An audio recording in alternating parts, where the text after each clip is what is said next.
Ay, ecuatorianos, la cosa se pone más grave. Bueno, ya Leonidas Issa, presidente de la CONAIE, está comenzando a decir verdades y a decir que el tema de los combustibles, porque ya se proyecta alzas y todas esas cosas, de darse, afectaría a los más pobres. Esos serán los más afectados. Esos serán los más afectados. Ecuatorianos, cada vez la situación se pone más grave. Vamos a mirar a Leonidas Issa en lo que dijo precisamente a medios de comunicación. Escuchemos. En el momento que salga un centavo, 5 centavos, no coordinado, no planificado, póngale 10, 20 centavos, incremento al precio de los combustibles, gasolina, diésel o cualquier otra, simplemente va a subir todos los precios de productos de primera necesidad. Aquí no es un problema del que tiene carro o tiene un tractor, no es el problema. El problema es que cuando incrementa las cosas, los más afectados son los más pobres, los que no tienen carro, los que no tienen nada. Por lo tanto, no podemos ser irresponsables en este momento. Si hubiéramos querido una política, desde el 2005 dice una ley, que debe trabajar en una política de compensación social a los sectores menos favorecidos. Pero eso no lo hemos tenido. En este momento no se puede hacer. Por eso habíamos dicho, en la mesa de diálogo de Lazo, recoja, presidente Noboa, recoja las discusiones y los debates que tuvimos allí. Ahí mismo, sobre los datos del Estado ecuatoriano, que se decía, en 3 sectores importantes, como camaroneras, que van desde 6 hectáreas hasta 2.000 hectáreas, la pesca industrial, las atuneras, ahí consumen aproximadamente 1.250 millones de dólares en subsidios. Entonces, si hay sectores económicos fuertes que ya pueden sostener su economía, entonces que ellos paguen combustible sin subsidio. Esa es una forma realmente que se puede avanzar. ¿Y esa plata qué hacemos? Esa plata, 1.250 millones, traslademos a los sectores menos favorecidos. Ahí sí estamos de acuerdo. Pero si vienen a decir a los pobres vamos a dar una cuota de 5 galones mensuales, lo que sea, eso no resuelve. Eso realmente será una chispa para una movilización social. En términos económicos, ¿dónde debemos sacar la plata? Donde han evadido los impuestos, más de 2.000 millones de dólares que acabaron regalando porque regalan. Si no hay plata, ¿por qué regalan, señores? Asimismo, en evasión tributaria, más de 7.000 millones de dólares. Por lo tanto, ¿dónde hay plata? Donde no pagan. Aquí, los ecuatorianos, los campesinos, solo pongamos el tema de las papas. Nosotros subsidiamos entre 50 y 60% de lo que realmente cuesta. Por lo tanto, los pobres estamos sosteniendo. No nos vengan a cargar esa responsabilidad económica a nosotros. El día miércoles daremos a conocer oficialmente, inmediatamente tendremos una asamblea de toda la estructura y nosotros lo único que pedimos en este momento es sean objetivos, responsables, no trasladen la pobreza generada por los grandes grupos económicos que se benefician para sí mismos, no trasladen a los pobres que sí sostenemos todos los días.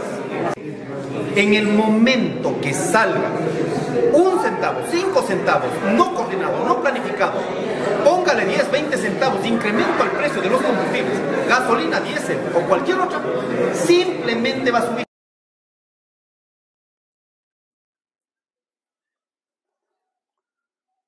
Simplemente van a terminar subiendo todos los víveres de primera necesidad. Y dice Issa, no es problema del que tiene, no tiene carro. Aquí la afectación es para todos los ecuatorianos. Y está bien. Esto nos trae una consecuencia bastante grave, ecuatorianos. El país no aguanta. Inseguridad, hambre, pobreza. ¿Qué están haciendo, gobernantes? La pregunta, ¿qué están haciendo por el país? Ya lo dijo Leonidas Issa. Y aquí habrán paros y habrán otras cosas. Aquí hay que deponer actitudes. El Ecuador no aguanta más. Esta situación es extremadamente grave.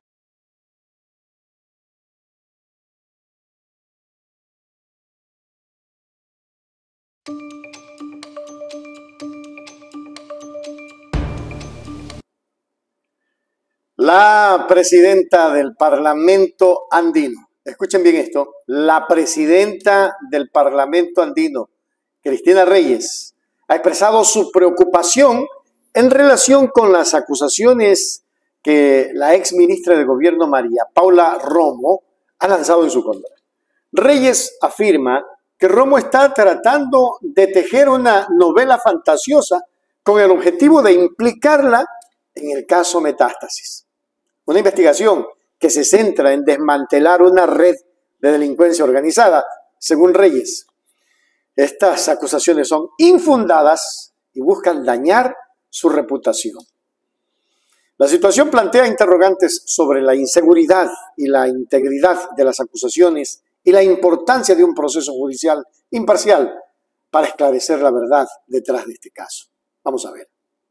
Lo que no puedo permitir, Gisela, es una especie de novela fantasiosa que una ex ministra de gobierno que no está en el país, que ya sí tiene procesos judiciales pendientes, que ha sido vinculada con delitos de lesa humanidad, con los temas carcelarios, muchos de sus subordinados salen también en los chats mencionados con las personas que han sido detenidas, cree toda una novela fantasiosa de que la destituimos como ministra de gobierno porque yo tenía una relacionista pública en mi equipo. A ver, pero Salazar se encontraba en nómina cuando era su asesora durante el periodo de la en la Asamblea. Nacional. Es decir, Salazar fue contratada por usted, por Cristina Reyes. Por la Asamblea Nacional dentro de mi equipo, por supuesto, pero mi actividad es pública, ha sido auditada y el país la conoce.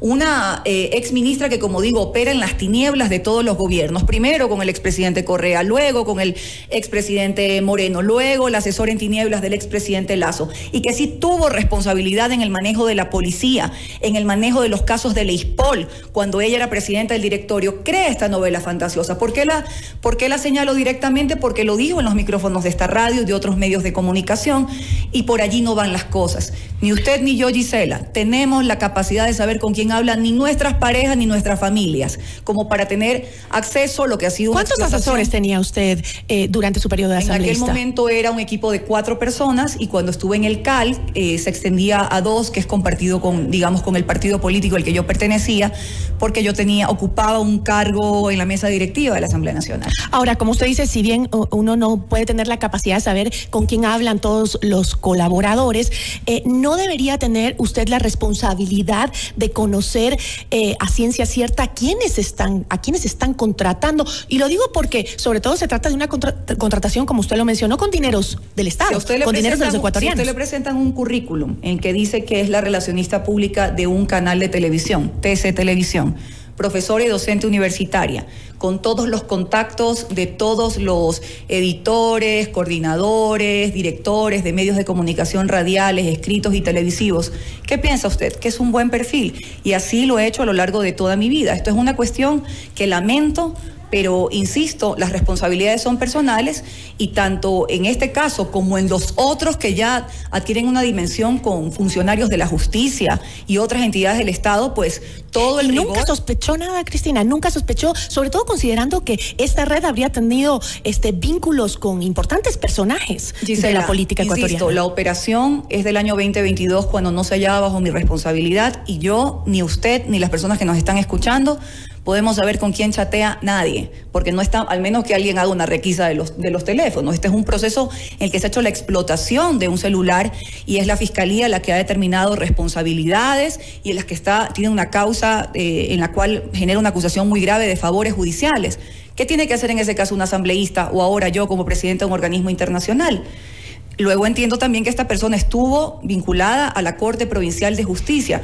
Pero insisto, es la autoridad la que debe determinar responsabilidad. Yo me siento completamente con mi conciencia tranquila, pero no puedo permitir que una exministra que no viene al país, que no le da la cara al país, que ha estado inmiscuida en 1000 casos de corrupción, señale en estos medios unas lecturas fantasiosas de que la destituimos de su cargo, que no la dejamos ser vicepresidenta por una operación que ni siquiera existía. Hablar de campaña sucia, porque Salazar definitivamente trabajó con usted, ¿no? Y obviamente es un hecho cierto. Usted es una imagen pública, ha sido una política con trayectoria, entonces ese tipo de vinculaciones se hacen porque los políticos, sobre todo los funcionarios públicos, tienen que saber que están expuestos al escrutinio público. Así es, Gisela, y por eso estoy dando mi aclaración, no es explicación, no es defensa, porque yo no soy parte de ningún proceso, ni soy mencionada en ningún chat. E insisto, en lo personal, atravesamos problemas tan graves que lamento tener que hacer esta aclaración, pero es necesario hacerla. y al final del día las responsabilidades son personales y ojalá que este caso, como otros, porque queremos que la señora fiscal también de la misma manera, al caso León de Troya, al caso del reparto de hospitales, a todos los casos de corrupción de INAPapers del gobierno de Lenín Moreno y otros, con la misma celeridad y con el mismo rigor se hagan todas las acciones necesarias para que esas personas no queden en la impunidad.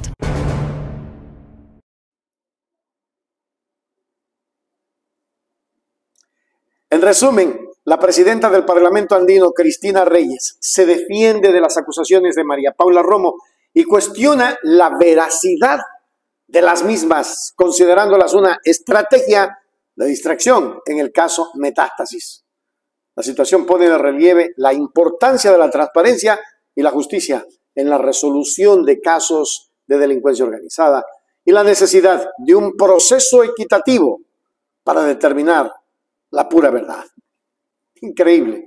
Vamos a ver qué pasa en el Ecuador, pero así están las cosas. Y todo el mundo hace lo que quiere.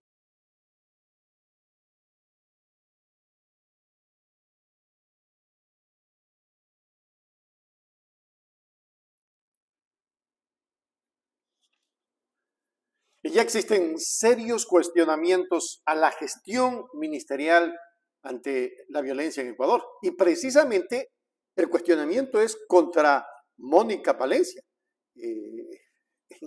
Leo Barresueta le dice que por favor dé un paso al costado porque no hay la experiencia suficiente para sacar adelante al país de esta ola delictiva. Entonces, frente a la creciente ola de violencia en el Ecuador, se ha desencadenado una ola de críticas y cuestionamientos hacia la ministra de Gobierno, Mónica Palencia, especialmente resonantes en la voz del asambleísta y vicepresidente de la Comisión de Seguridad, Leo Barresueta. Con una declaración contundente, Barresueta ha desafiado la capacidad de la ministra para manejar la crisis. Señora ministra, si no está capacitada, de un paso al costado, entre comillas, le dice Barresueta. Esta exigencia refleja no solo la frustración de los funcionarios públicos frente a la situación actual de seguridad en el país, sino también la impaciencia y la demanda de una solución efectiva. La crítica apunta hacia la aparente ineficiencia del plan Fénix. Yo le decía anoche el plan Gallinazo. No pasa nada, está corroñero, supuestamente implementado para contrarrestar la violencia, pero que, según Barresueta, no ha dado los resultados esperados. Así es que vamos a ver a Leo Barresueta en su alocución. Importante que pongamos atención a él. Es evidente que no hay tal plan Fénix. Es evidente que eso no existe. Que no vas a generar toda una estrategia de cambio de reos en una cárcel para tener bombazos a la noche. Es evidente que no hay tal plan. Porque el tema de fondo aquí es que la ministra del Interior, encargada, tiene miedo de venir a la Asamblea Nacional. Y tiene miedo de venir a la Asamblea Nacional porque ayer en la Comisión de Seguridad aprobamos con 5 votos a favor y 4 en contra de que la ministra acuda al pleno de la Comisión de Seguridad. Y la presidenta de la comisión, con el secretario de la comisión, misteriosamente se sacan una leguleyada e indican que para poder aprobar una resolución tiene que aprobarse con 6 votos.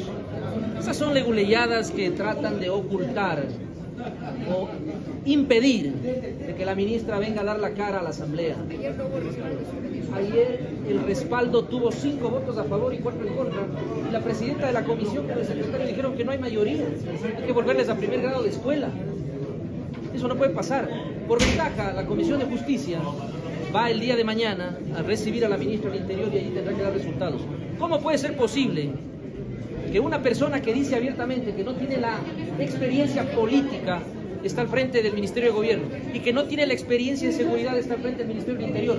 Señora ministra del Interior, hágale un favor al país. Si no está capacitada para hacerlo, dé un paso al costado.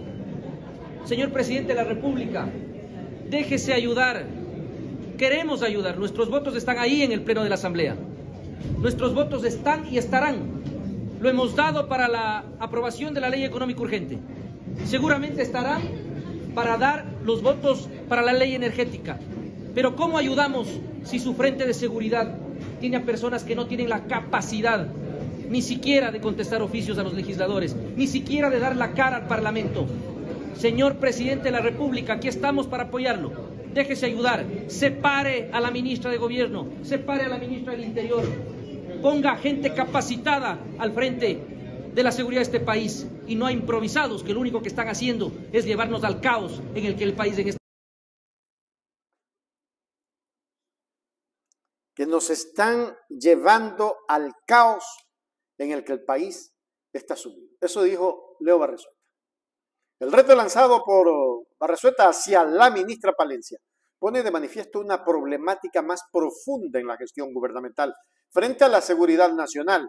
Es evidente que no hay tal plan Fénix, afirma el asambleísta, sugiriendo una brecha significativa entre las promesas del gobierno y la realidad en las calles del Ecuador. Este escenario plantea interrogantes cruciales sobre la dirección futura de las políticas de seguridad en el país y el liderazgo necesario para enfrentar eficazmente el aumento de la violencia. La respuesta de la ministra Palencia y las acciones subsiguientes serán determinantes en la confianza pública hacia la capacidad del gobierno para restaurar la paz y la seguridad de un país asediado por la inquietud. ¿A dónde caminamos con esto? Usted y yo lo sabemos. A estar no como el ave fénix levantándonos, sino a estar como el gallinazo, corroñando. Me da pena decirlo, pero esa es la verdad. Créame qué difícil la situación que atraviesa el país. Esperemos que pronto cambie y esperemos que cambie de verdad, porque así como vamos, si ya somos el segundo país, escuchen esto, nosotros somos el segundo país más inseguro de América Latina. No lo digo yo, lo dijo EFE, lo han dicho tantas fuentes. ¿Qué va a pasar si esto convulsiona y sigue peor? Dios nos ampare y nos cubra.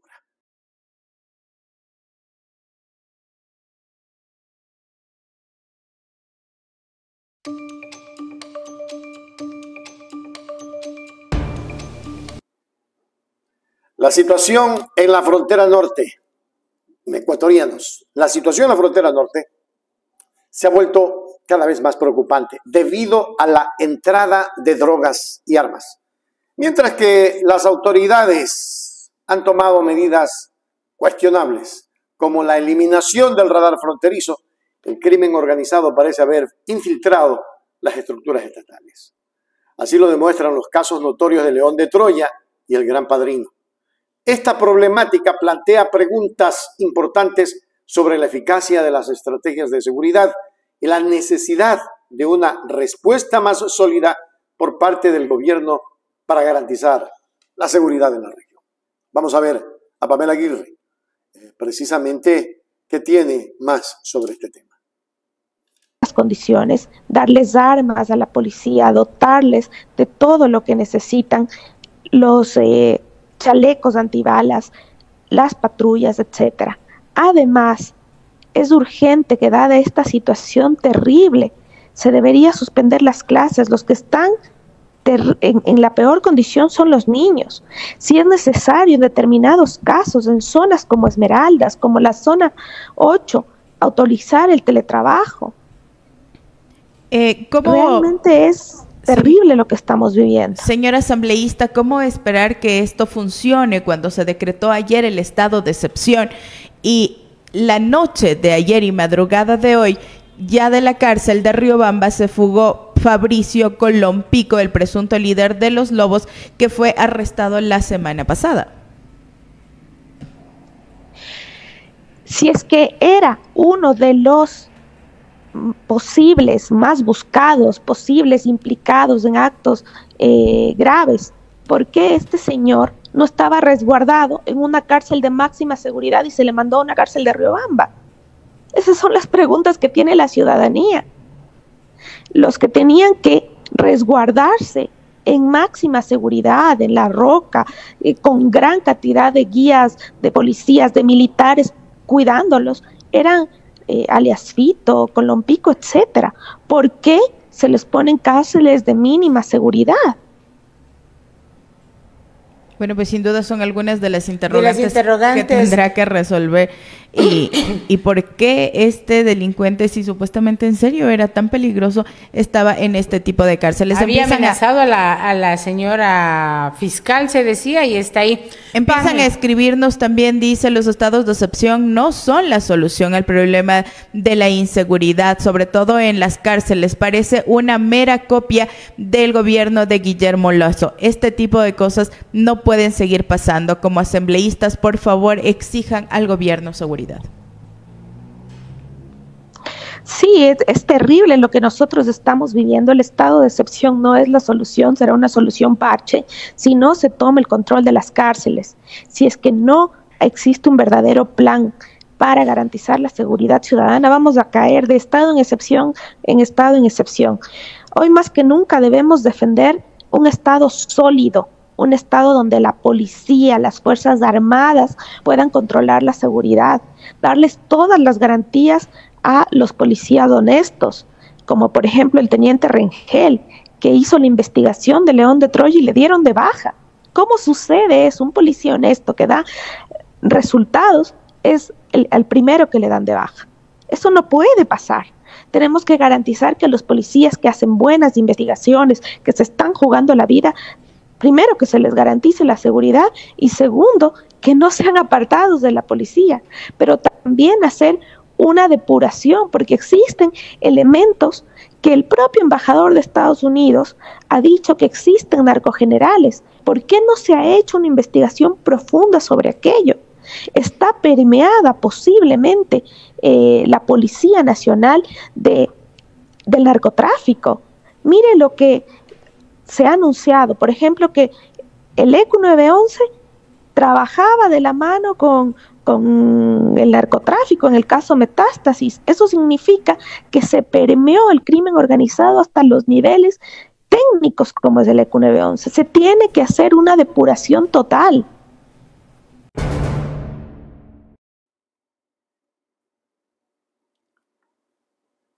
La falta de acción en relación con el teléfono de Rubén Cherres, así como la libertad del general Pablo Ramírez, involucrado en el caso Metástasis, genera interrogantes legítimos por parte de la ciudadanía. La transparencia y la rendición de cuentas son esenciales en una sociedad democrática, y estas preguntas sin respuesta solo aumentan la desconfianza en las instituciones gubernamentales. La ciudadanía merece una explicación clara y detallada sobre estos asuntos para restaurar la confianza en las autoridades y garantizar la justicia en el país. No se está dando. En el Ecuador todos estamos mirando con expectativa qué va a pasar, pero no pasa nada.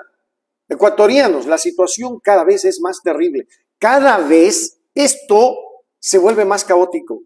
Cada vez esto nos hace ir más allá y a pensar que probablemente hay gente involucrada en este tema y no nos están diciendo nada. Y gente de gobierno o gente de tanto poder que no nos dicen nada para no afectarlos. Grave situación. Pero esperemos que todo tenga luz en el Ecuador, porque estamos en total oscuridad.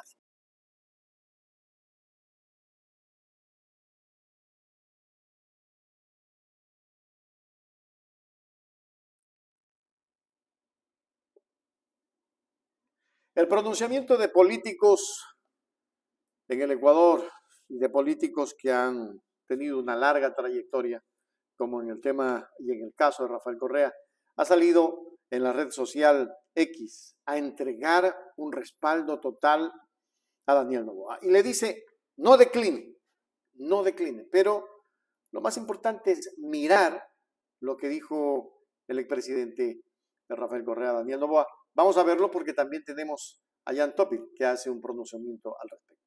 Miremos. El país vive una verdadera pesadilla, algo impensable, inimaginable hace muy poco tiempo, fruto de la destrucción sistemática del Estado de Derecho, de los errores, del odio acumulados todos estos últimos 7 años y de los cuales hemos sido una de sus principales víctimas. Pero hoy es momento de la unidad nacional. Hoy es momento de la unidad nacional. El crimen organizado le ha declarado la guerra al Estado. Y el Estado debe prevalecer. El Estado debe vencer. Presidente Daniel Noboa, tenga todo nuestro total, irrestricto respaldo. Por favor, no ceda. Cualquier error, nuestras discrepancias políticas, las discutiremos al día siguiente de la victoria. La patria nuevamente vencerá. Hasta la victoria siempre, compatriotas.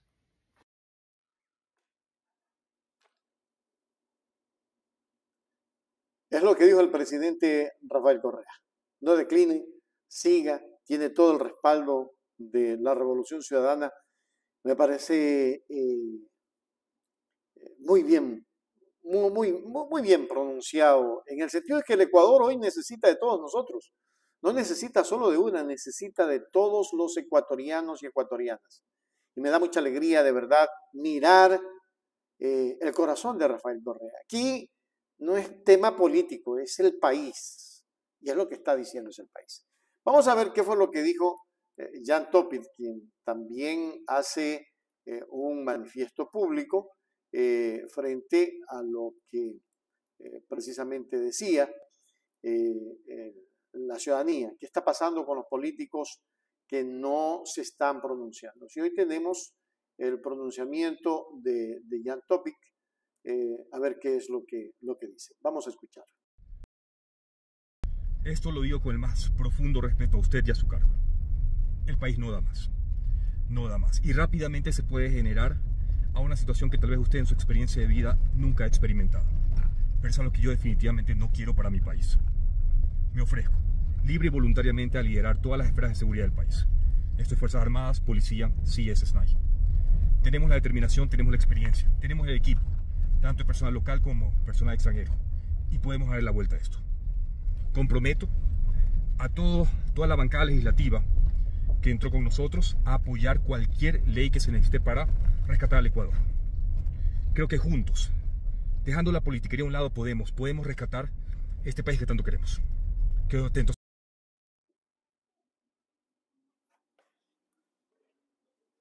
Queda atento a su respuesta, presidente Noboa. Yo creo que ya debieron de pronunciarse y reunirse los políticos del país. Aquí no se trata de un problema que se puede resolver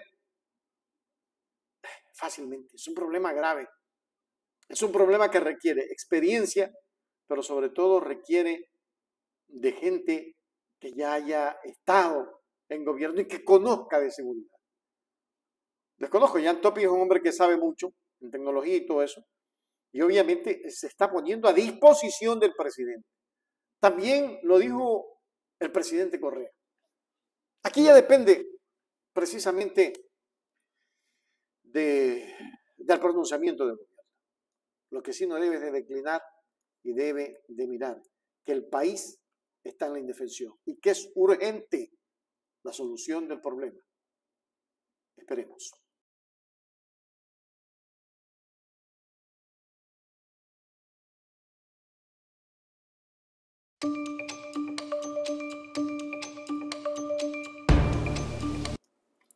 La solicitud del alcalde de Quito, Pavel Muñoz, para que el gobierno militarice la infraestructura estratégica de la capital ha generado un intenso debate sobre la seguridad y el control de estos activos vitales. Muñoz argumenta que medidas drásticas son necesarias para proteger el metro de nuestra capital.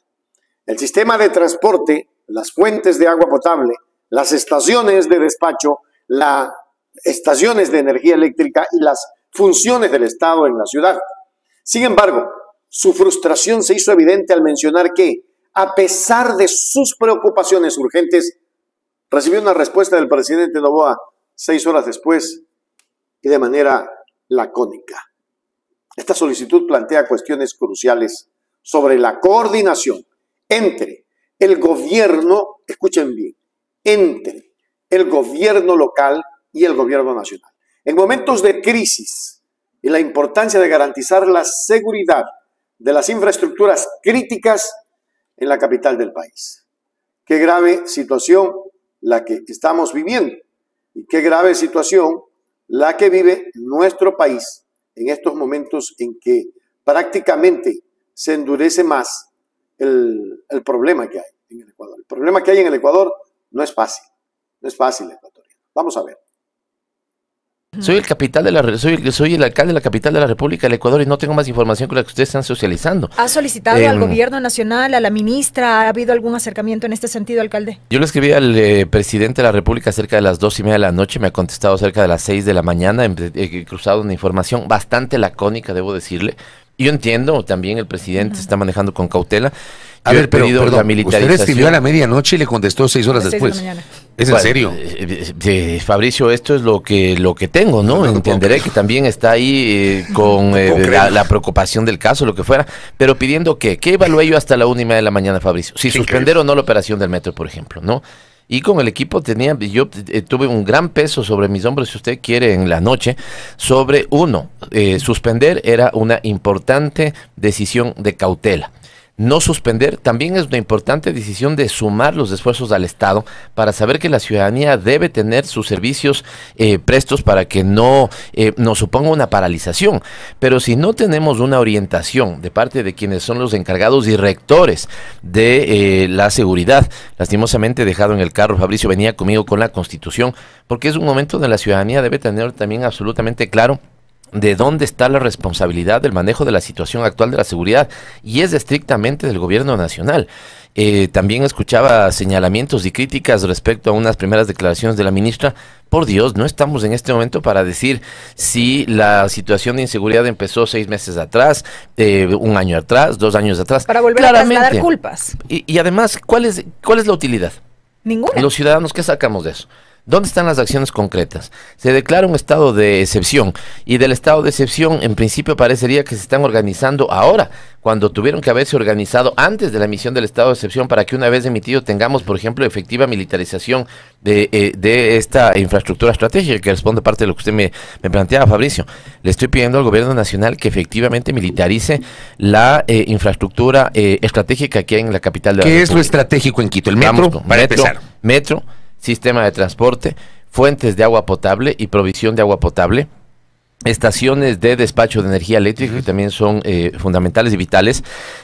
Quito es la capital de la República y por lo tanto la sede de las funciones del Estado.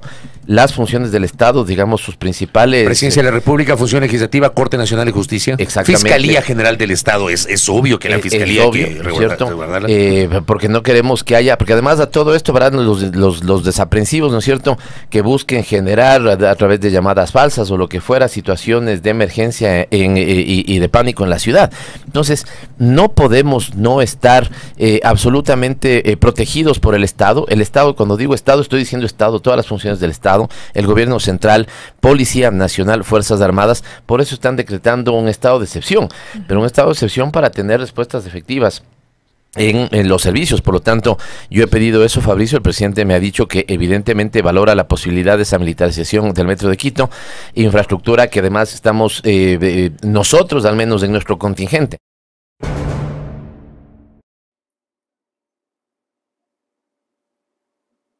La relación entre el alcalde y el presidente se ha vuelto cada vez más tensa en medio de una serie de eventos que requieren una respuesta efectiva y coordinada. La militarización de infraestructuras claves plantea preguntas sobre el equilibrio entre la seguridad y la autonomía local y sugiere la necesidad de un diálogo constructivo entre ambas partes para abordar los desafíos que enfrenta Quito y garantizar la seguridad de sus ciudadanos y activos críticos. No se puede continuar así. El país necesita respuesta, pero más que respuesta necesita con urgencia solucionar estos problemas graves. Son problemas que el presidente debe tomarlos muy en serio. Porque así como estamos, andamos patas arriba, ecuatorianos. Así como estamos, no llegamos a ningún lado. La urgencia es ahora. Para mañana es muy tarde.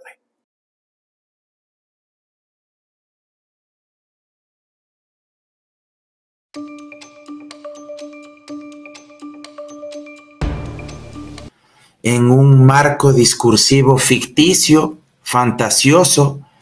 Parece más bien un relato de ciencia ficción porque no se evidencia por ninguna parte.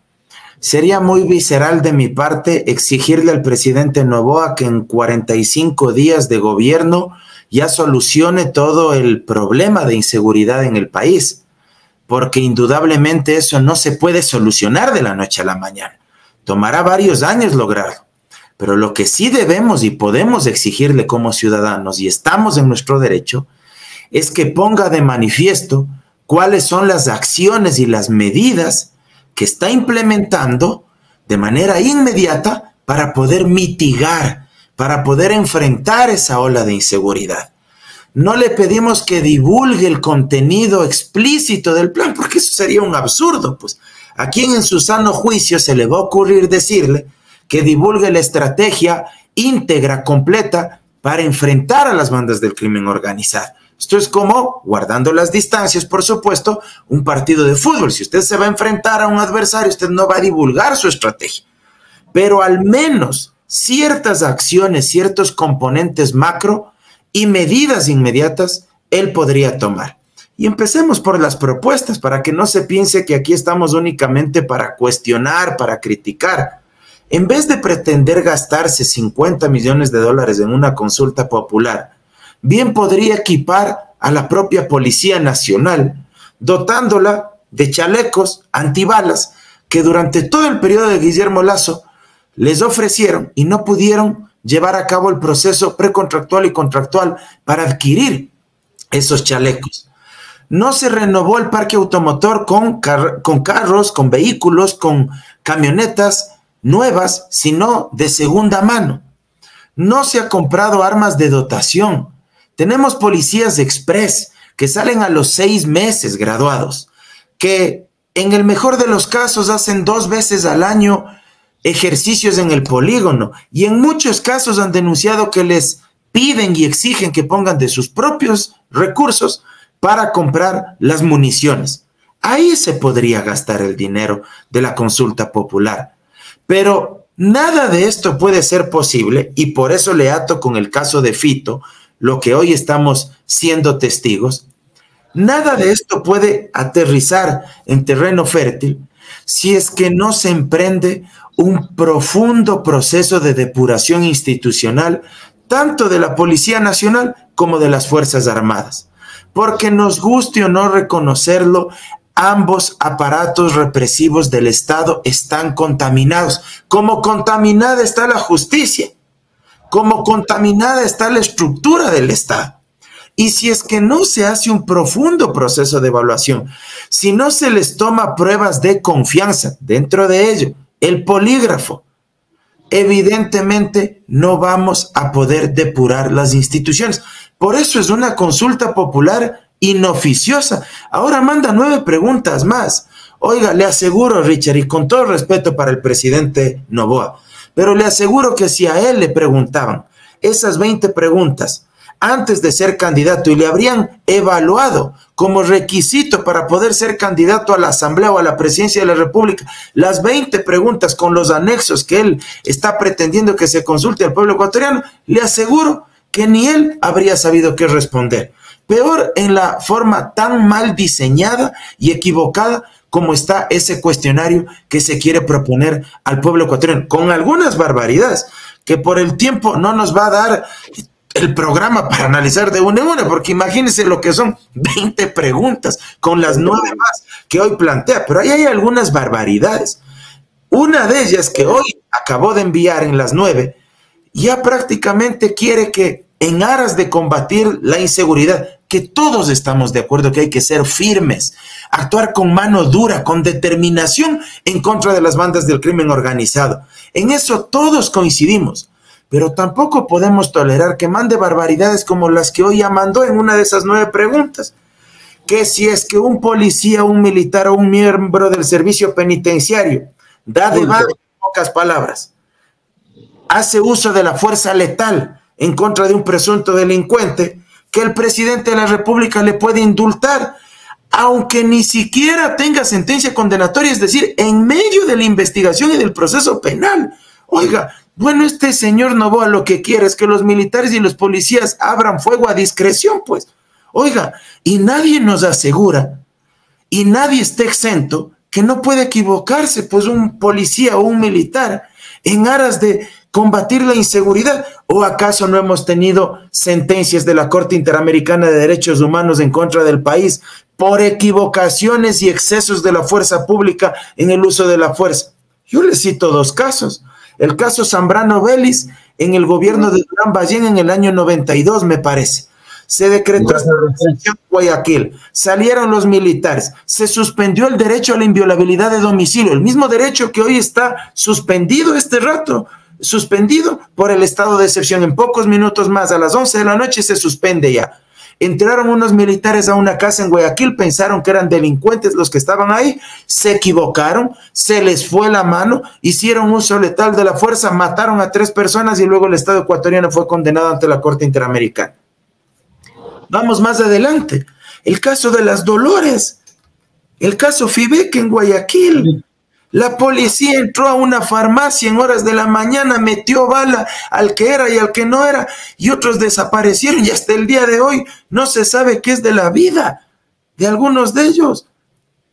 Acudieron ante el Sistema Interamericano de Derechos Humanos, el Ecuador sentenciado.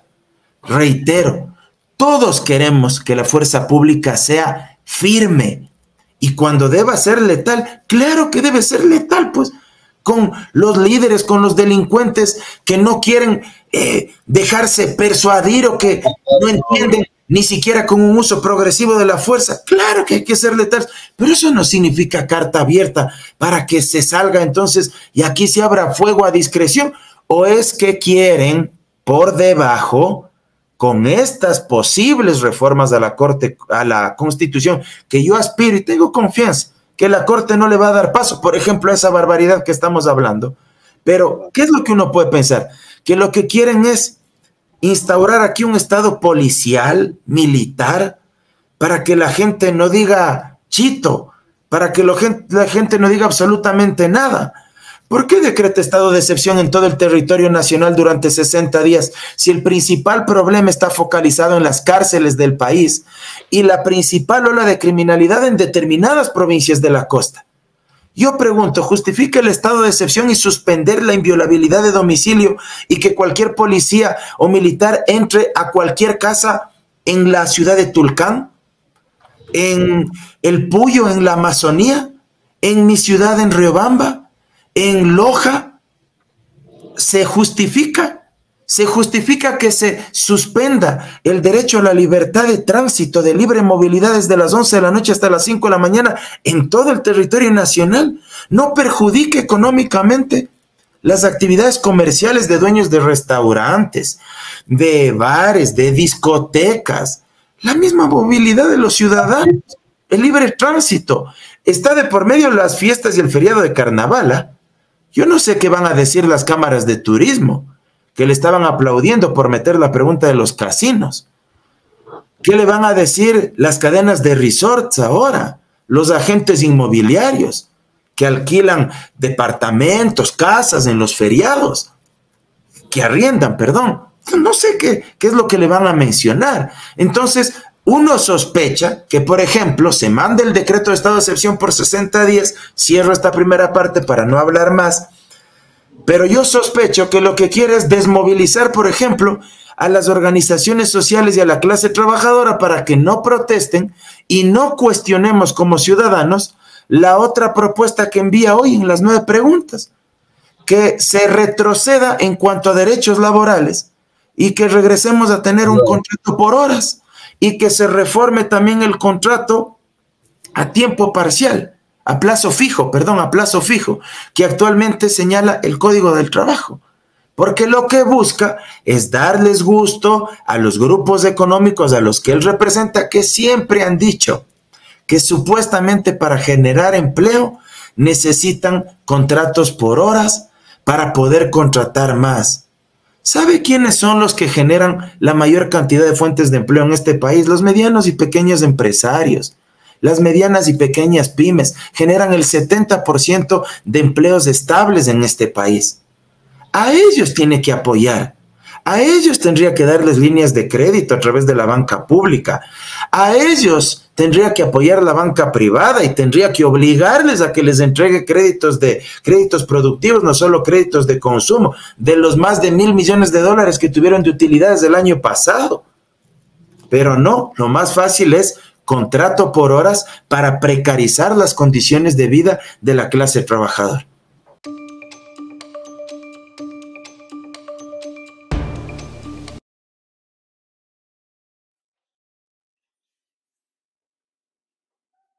Y ecuatorianos, ¿qué es el decreto 111?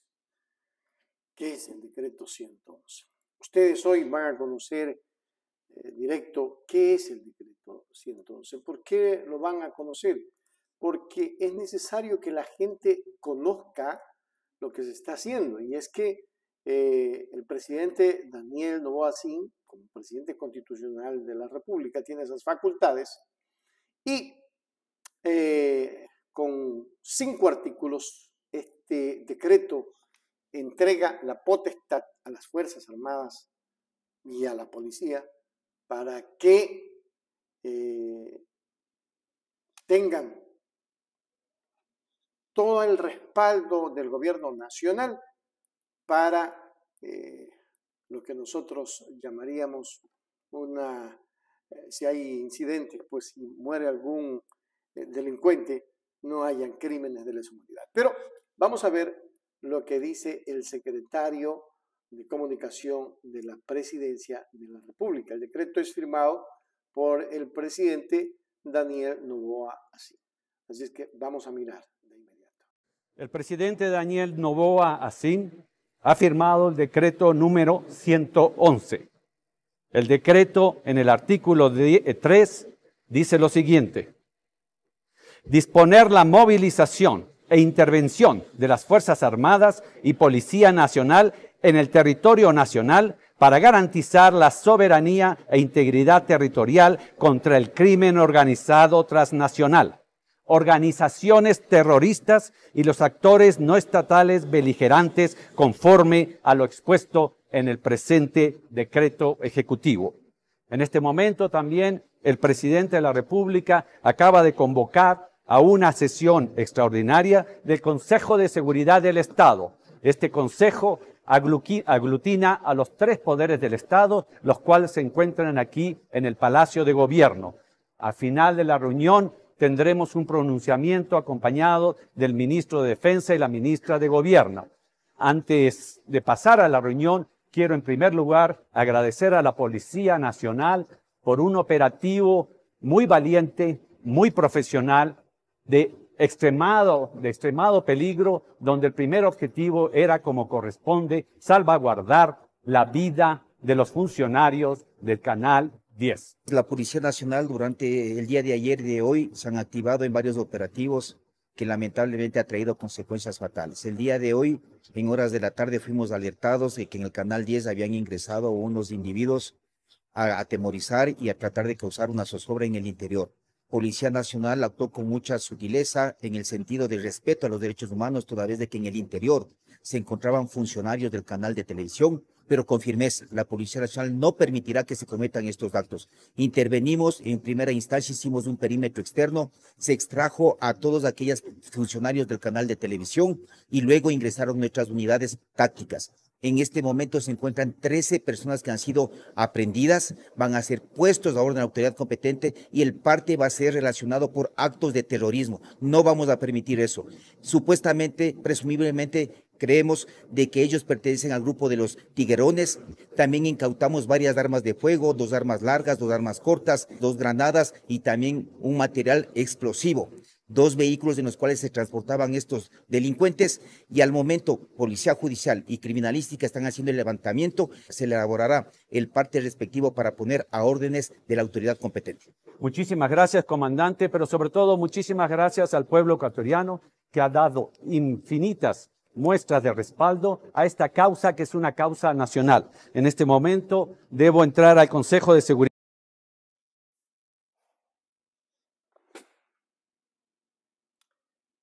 Es increíble lo que ocurre en el Ecuador. Y bueno, ahí estábamos mirando lo que decía el secretario de Comunicación. Aquí no nos queda más que aportar en todo lo que podamos para que el gobierno tampoco se sienta solo, que sienta que hay un pueblo que lo está respaldando, que hay un pueblo que está atrás de todo, que hay un pueblo que está dispuesto a tender la mano en lo que sea. Y ojalá que así lo tomen, porque el país está en la indefensión y eso tienen que reconocerlo. Y esperemos que tomen las iniciativas de Jan Topi, que quiere entregar todos sus conocimientos en seguridad, y ojalá lo tome el señor Noboa, porque lo que pasa es que hay mucha gente que aparenta saber, y realmente hay gente que no sabe nada, de dónde le apunta la nariz. Que tomen la iniciativa de la asamblea, de la Asamblea Ciudadana, que es de la bancada ciudadana, de la Revolución Ciudadana, que se ha puesto a las órdenes, del mismo expresidente Rafael Correa, que se puso a las órdenes en esto. Esperemos que así lo hagan y que Dios ampare al Ecuador.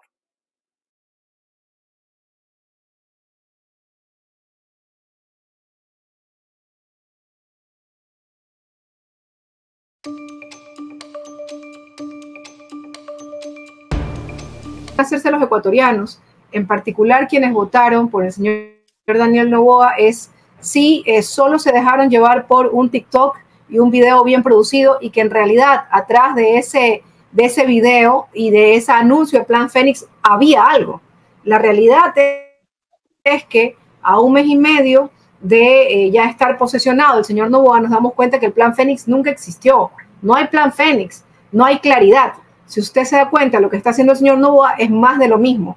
Y duele decir esto porque todos los ecuatorianos teníamos esperanzas de que de todas maneras el señor Noboa sea un cambio y una diferencia a lo que veníamos viviendo con el señor Moreno y con el señor Lasso. Y la realidad es que vemos lo mismo, las mismas acciones, ¿no? Por ejemplo, hoy día ya han hecho este nuevo decreto de excepción, cuando ya vivimos más de 10 con Lasso y no cambiaron nada.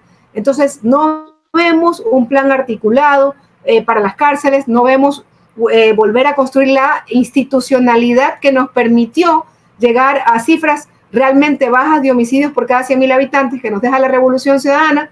No vemos comprando nuevos radares, no vemos equipando a la policía, van a gastar entre 80 y 100 millones de dólares en una consulta popular realmente inútil. Entonces vemos que es más de lo mismo.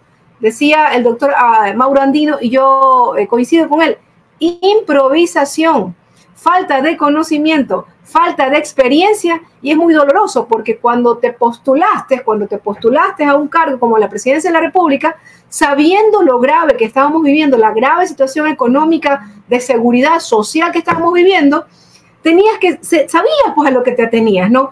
Que era un gobierno de transición. No era un gobierno de 4 años, era un gobierno de transición, y tú tenías que tener el conocimiento, si no, ¿para qué te postulaste a la presidencia de la República? Entonces no podías improvisar. Y por último, debería estar buscando el señor Daniel Noboa quien lo pueda asesorar con conocimiento. Pero lo que vemos es improvisación, desconocimiento. No existe el tal Plan Fénix, no existe, no se lo ve un nuevo estado de sección, volver a preguntar lo que ya se ha preguntado y que ya hay posibilidades de coordinación de la policía con los militares. Siempre inclusive hubo un ministerio coordinador de seguridad interna y externa que permitía esa coordinación, y ese ministerio lo eliminó Moreno. Una escuela de guías penitenciarios, radares en el país, políticas de Estado, institucionalidad que no se está haciendo nada para recuperarla, ¿no? Hoy día, pues vemos el escape del señor alias Fito, ¿no? Creo que es uno de los últimos delincuentes, pues así, ¿no? De peso, ¿no? Pero los otros han salido con los gobiernos anteriores, Moreno y Lasso. Y hay que decir estas cosas, ¿no? El presidente Correa no los toma presos, y luego Moreno, Lasso y ahora Noboa los dejan escapar. Y eso es grave, es más de lo mismo. A ver, lo que se piensa en todo caso del tema de Fito, es que no fue que se fugó, sino que se le dio la facilidad para que vaya de vacación, porque es lo que ha pasado. Yo no creo que un gobierno, Sofía, que tenga toda la responsabilidad de cuidar a la cárcel más segura en el Ecuador, o sea, se le salgan por la nariz y se vaya con equipaje, con todo, y que no sepan qué día se fue, y que no existan cámaras de seguridad allí. Cuando el presidente Correa estaba, todo se registraba.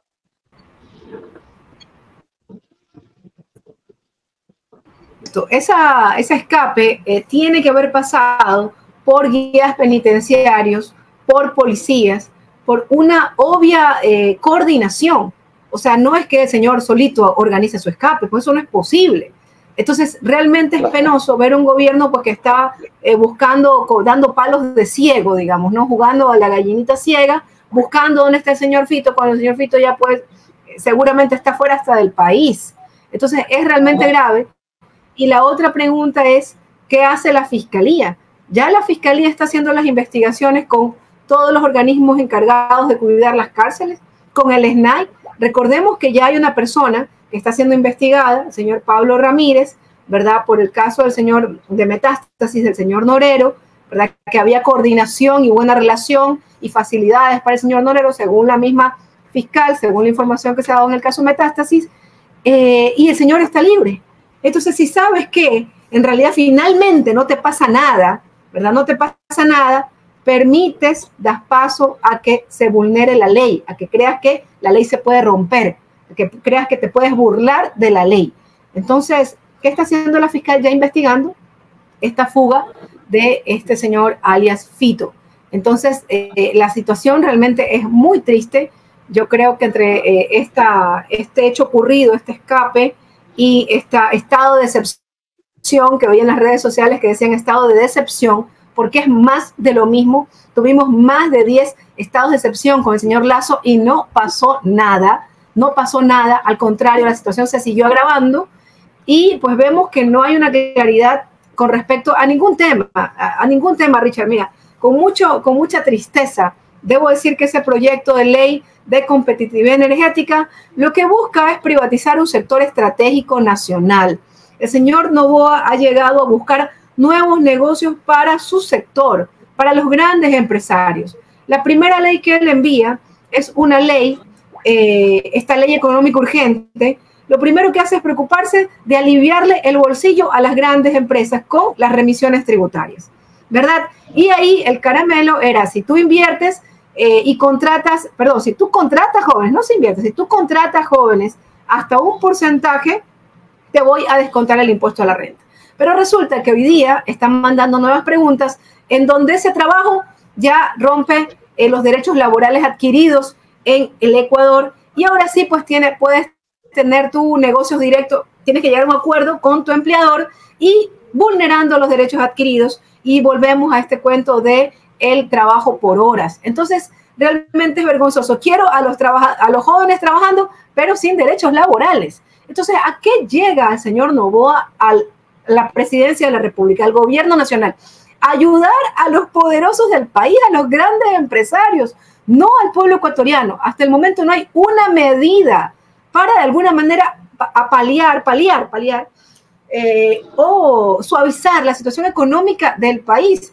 No hemos visto crédito productivo, no hemos visto un crédito 555, no hemos visto un aumento del bono de desarrollo humano para de alguna manera tranquilizar a las personas más pobres del Ecuador, no hemos visto una atención a los migrantes, no hay nada. Entonces, esa es su primera ley. Y el segundo proyecto de ley, que es este tema, la ley de competitividad energética, es buscando nuevos negocios para los empresarios para que se tomen el sector eléctrico. ¿Qué es lo que ya hemos visto? Quiebra el sector primero.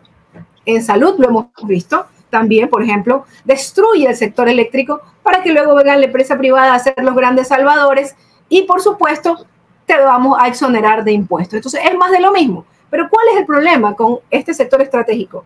Que a la larga, cuando tú incorporas estas empresas privadas que ahora van a poder invertir y van a poder invertir en transmisión, en generación, en distribución, ese pago de esa utilidad razonable de esta empresa la termina pagando el ciudadano y la familia ecuatoriana cuando les aumenten las tarifas.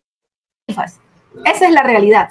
Ese proyecto de ley es un proyecto privatizador, y yo espero que en el segundo debate se acojan las observaciones, porque la Constitución del Ecuador, aprobada en Montecristi, es clarísima, ¿no?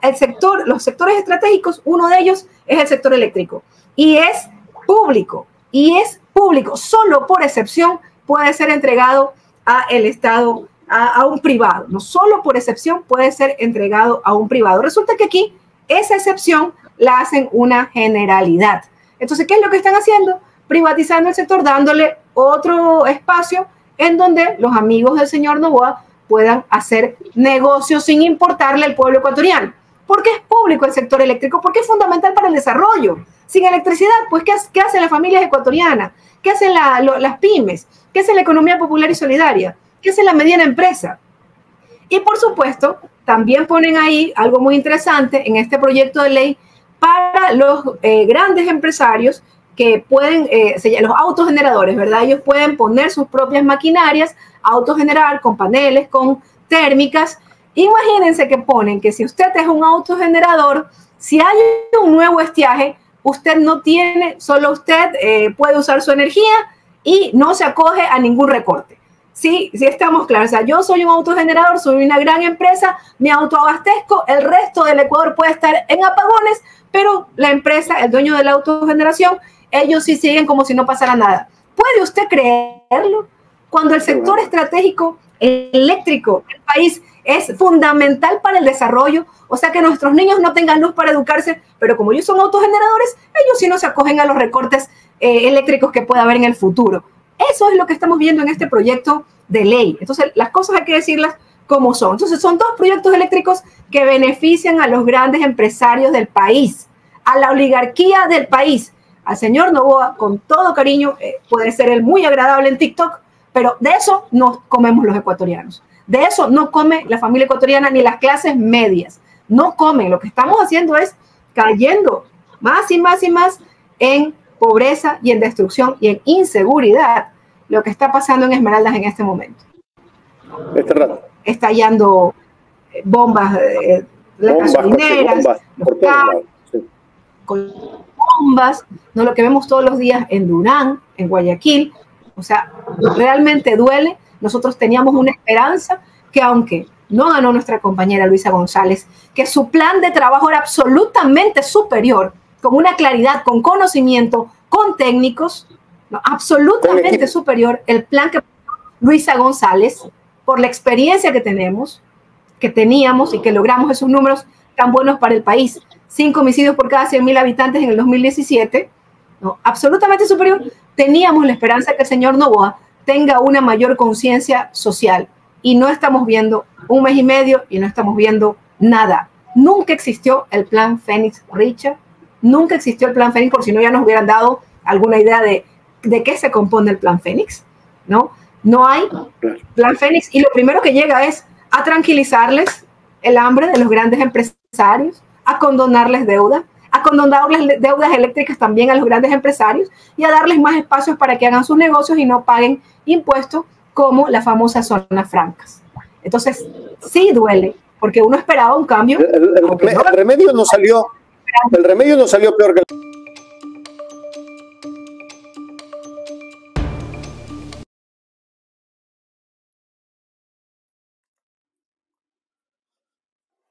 Ecuador, los trabajadores de TC que fueron amedrentados por delincuentes cuentan cómo sucedieron los hechos. Fue un ataque sumamente violento, señala Jorge Rendón, presentador de TC Televisión.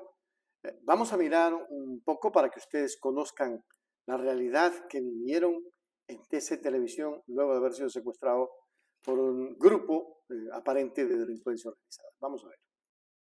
Bueno, realmente es muy terrible lo que ha vivido el país, especialmente acá en Guayaquil. Primero, dar gracias a Dios.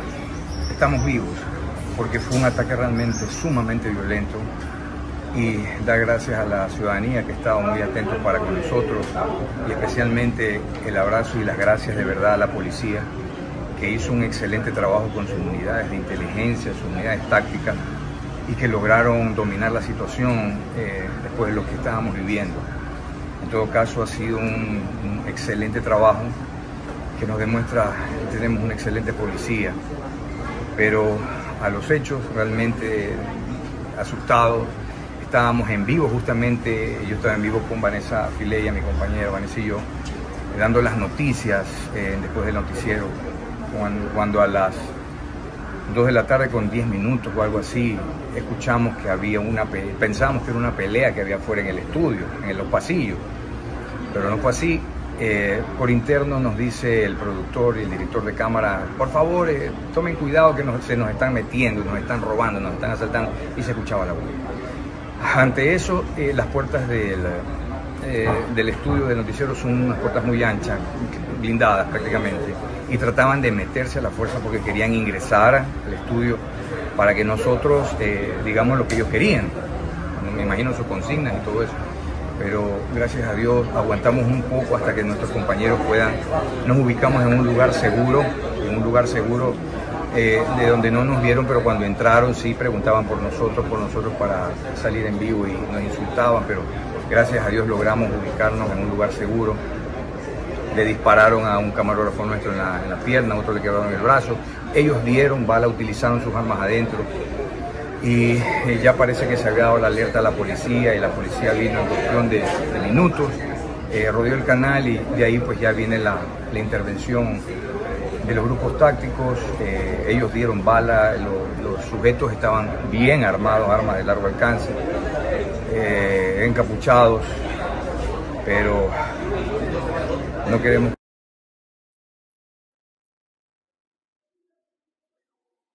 No queremos que esto se repita en Ecuador, dice Jorge Rendón. Créanme que es doloroso lo que ocurre, pero ¿sabe qué es lo que más me preocupa? Lo que dice Jorge, o sea, que los delincuentes cargaban armas de grueso calibre. ¿Quién está controlando la llegada de esos armamentos? ¿Y quién está repartiendo? Porque veía en una imagen en Quito o en Guayaquil, había alguien con una bazuca, un joven. ¿Saben lo que es una bazuca? Es un arma inmensa, pues. Entonces, ¿quién está atrás de todo esto? ¿Grupos de delincuencia organizada? Sí, pero ¿quién lo permite? Porque, a ver, o no se están haciendo operativos realmente que decomisen todo esto. ¿Por dónde están entrando esos armamentos? Porque se han decomisado armamentos, decomisaron droga, decomisaron todo, pero nunca nos dice a dónde fue a parar todo eso. Esto es grave, ecuatoriano. No es una cosa simple, es una cosa bastante grave. ¿Sabe qué más me preocupa? Me preocupa que esto se siga prolongando y se siga dando y que no se pare. Eso es lo más preocupante, que no se pare. Vamos a ver qué pasa. El país está vigilante, en vilo, frente a lo sucedido el día de hoy y esperamos que no se vuelva a repetir.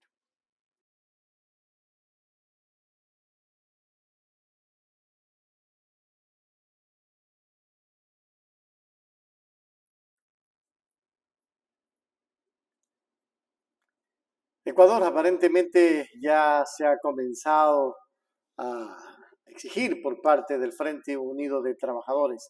José Villavicencio dice que y solicita a la Corte Constitucional no dar paso a las preguntas de la consulta popular planteadas por el Ejecutivo.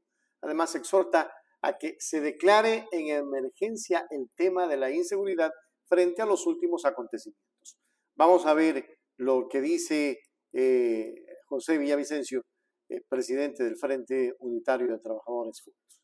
Y escuchemos a la vez, porque es importante saber el pensamiento que tienen frente a lo que ellos llaman un retroceso a derechos en cuanto a la cuestión laboral. Vamos a mirar. De lo que pasa en el país. Y es lamentable que se les escapen tanto el señor FIFO o Fito y el señor Colón Pico. Esto es inaceptable. El gobierno nacional, que es el responsable de garantizar la seguridad a todos los ecuatorianos, ni siquiera tiene el control de las cárceles de este país. Por eso, presidente Noboa, las mismas prácticas no van a resolver el problema del país. Declarar una vez más estado de excepción no va a resolver el tema de la inseguridad, porque obviamente su antecesor declaró estados de excepción más de 5 ocasiones y obviamente los resultados, los hechos, es que continuamos en lo mismo. Y lo mismo es de que siguen habiendo delincuencia, sigue habiendo el narcotráfico, siguen habiendo atentados y siguen habiendo muertos, incluidos trabajadores, maestros, amas de casa, el pueblo en general. Por eso es que exigimos desde el Frente Unitario, desde sus organizaciones, presidente Lasso, que declare en emergencia el tema de la inseguridad. Declarar en emergencia la inseguridad significa hacer que las Fuerzas Armadas cumplan su papel, que las Fuerzas Armadas puedan garantizar el rol de cuidar la soberanía. Tanto el ex gobierno del señor Lasso como del ex presidente Moreno dijeron que tenían ubicado 34 pasos del narcotráfico, acompañado con lo que pasa en las fronteras de Sucumbíos, Esmeraldas y la provincia del Oro, y también al sur de Loja. Sabes de lo que pasa en el país, y es lamentable que se les escapen tanto el señor